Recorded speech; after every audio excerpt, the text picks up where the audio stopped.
घर को आपको छोड़ना पड़ेगा वरना बुलडोजर चल जाएगा। ये वो सरकारें हो गई, निरंकुश सरकार।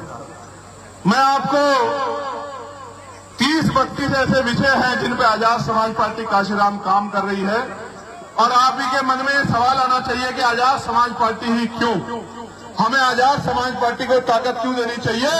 तो आपको इन मेरे 32 विषयों के बाद पता लगेगा कि आजाद समाज पार्टी जिन संकल्पों के साथ उतरी है। आपको याद होगा बाबा साहब अम्बेडकर का वो संकल्प, जब उन्होंने कहा कि मैं हिंदू धर्म में पैदा हुआ हूं, ये मेरे बस की बात नहीं थी, लेकिन जब वो बहुत सुधार नहीं कर पाए तो कहा कि मैं हिंदू धर्म में मरूंगा नहीं, ये मेरे बस की बात है। हम उन महापुरुषों के बच्चे हैं जो संकल्प करते हैं, उस संकल्प को पूरा करने के लिए अपने जीवन का एक एक क्षण लगा देते हैं, अपने एक खून का एक एक कतरा लगाते हैं, उन महापुरुषों के बच्चे। मैं तो आपके बीच का हूं, आपके साथ यही पल के बढ़ के संघर्ष करके आगे बढ़ा हूं।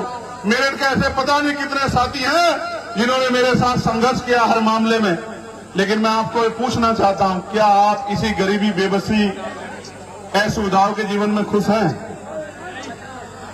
जोर से बताओ, खुश हैं? इसको बदलना चाहते हैं? तो बस अगले 20 मिनट मेरी 32 मांगों को देख लो, जो 32 मांगे आजाद समाज पार्टी करेगी अगर उनको अवसर मिलेगा। पहली मांग ये है, और ये मांग नहीं, ये संकल्प है कि शिक्षा सबके लिए समान होनी चाहिए, और कक्षा 1 से लेकर 12 तक सबके लिए शिक्षा मुफ्त होनी चाहिए, और क्वालिटी एजुकेशन मिलना चाहिए। वही शिक्षा जो प्राइवेट स्कूलों में मिलती है, वही शिक्षा सरकारी स्कूलों में मिलनी चाहिए, और वो मुफ्त मिलनी चाहिए। क्योंकि हम टैक्स देते हैं, हमें नौकरी रोजगार तो बहुत दूर की बात हो गई, अगर हम अपनी शिक्षा भी नहीं दे सकते तो हमें समझते हैं कि आप हमें आगे नहीं बढ़ा सकते, आप तो हमारा गला घोटने का काम कर रहे हैं। आप महसूस करके देखो, आज अच्छी शिक्षा के लिए आपको प्राइवेट स्कूल में जाना पड़ेगा, और प्राइवेट स्कूल की फीस देने की हैसियत हर परिवार की नहीं है।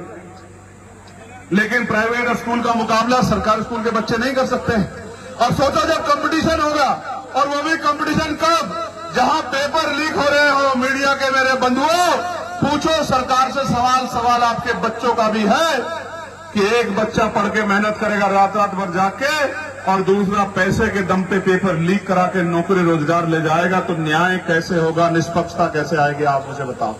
नीट का पेपर लीक होगा, रीट का पेपर लीक होगा, एसएससी जीडी का पेपर लीक होगा, पुलिस का पेपर लीक होगा, कोई ऐसी भर्ती नहीं होगी जिसमें घोटाला नहीं होगा।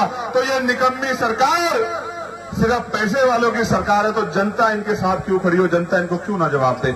इसलिए नारा दिया है कि सत्ता परिवर्तन होना चाहिए, और हमारे बोर्ड फाड़ने से कुछ नहीं होगा, हमें परमिशन हमारी रोकने से कुछ नहीं होगा। हमारे नेता यहां बैठे, हम लोग घर घर जाके काम करें, कितनी परमिशन रोकोगे?